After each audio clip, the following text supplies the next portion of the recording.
कोपरगाव येथील येवला नाका परिसरात 132 किलोवॅटच्या सबस्टेशनच्या शेजारील स्टोअर रूमला अचानक आग लागल्याची घटना मंगळवारी दुपारच्या सुमारास घडली आहे. सुदैवाने या ठिकाणी हजर असलेल्या कर्मचाऱ्यांच्या सतर्कतेमुळे मोठा अनर्थ टळला.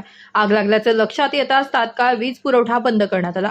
कोपरगाव नगरपालिका तसेच संजीवनी उद्योग समूहाच्या अग्निशमन दलानं त्वरित घटनास्थळी धाव घेतली आणि आग आटोक्यात आणली. अग्निशमन अधिकारी भागवत धाय तडक, वाहन चालक संजय विधाते, फायरमन घनश्याम कुरे आणि फायरमन संजय सिनगर यांनी तात्काळ प्रतिसाद देत आगीवर नियंत्रण मिळवलं.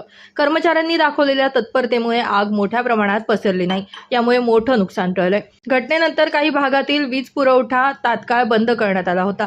वीज वितरण कंपनीच्या कर्मचाऱ्यांकडून वीज व्यवस्था सुरळीत करण्याचं काम सुरू आहे. या घटनेमुळे स्थानिक नागरिकांमध्ये काही काळ भीतीचं वातावरण निर्माण झालं होतं, मात्र तात्काळ उपाययोजना केल्यानं परिस्थिती नियंत्रणात आली.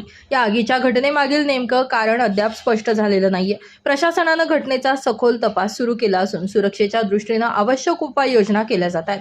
माझं गाव चॅनलसाठी स्वप्नील कोपरे, कोपरगाव.